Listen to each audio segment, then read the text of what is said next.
অর্থনীতিতে নানা চড়াই উতরাই পার হচ্ছে বাংলাদেশ। আর্থিক খাতে বেশ কিছু সংস্কার সুপারিশ প্রস্তুত করা হয়েছে। 2 ভাগ করা হয়েছে রাজস্ব বোর্ড।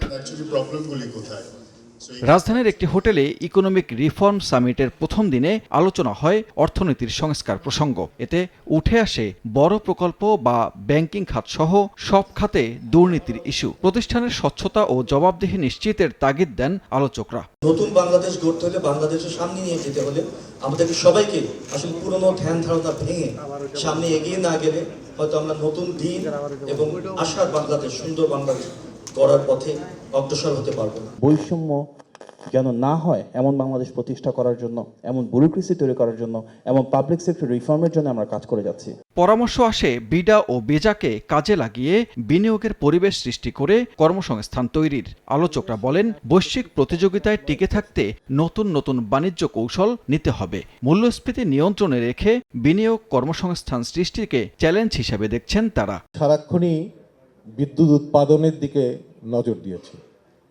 যেখানে আমাদের সবচেয়ে বড় ইনভেস্টমেন্ট দরকার ছিল, সেখানে সবচেয়ে মিনিমাম ইনভেস্টমেন্ট হয়েছে। সেটা হচ্ছে যে প্রাথমিক জ্বালানি সরবরাহ নিশ্চিত করা। বিনিয়োগের ব্যাপারে আমাদের ফিলসফিটা কি?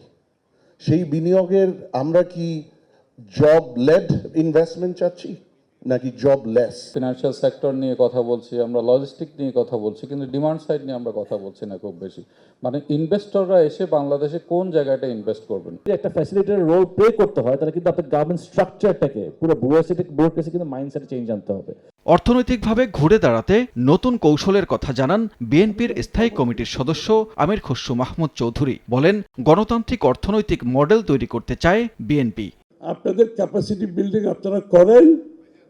If we have the chance to run the next government, we will take out lot of jobs from the government and give it to you to self-regulate. একটা নতুন অর্থনৈতিক ভিশন থাকতে হবে, নিউ ইকোনমিক মডেলে যেতে হবে। যে মডেলে ইকোনমি চলেছে সেই মডেলে আপনি বেশি এগোনোর কোনো সুযোগ নেই। So we have to make sure that economy works for all, সবার জন্য। আমলাদের নীতিমালা ও এনবিআরকে ভাগ করার সমালোচনা করেন আমির খসরু মাহমুদ চৌধুরী। বাংলাদেশ ব্যাংককে পর্যবেক্ষকের ভূমিকায় রেখে ব্যাংকিং ডিভিশন বাদ দেওয়ার পরামর্শ দেন তিনি। তাদের হাতে সব দায়িত্ব দেওয়ার দরকার তো। সানবীর রূপল, সময় সংবাদ, ঢাকা।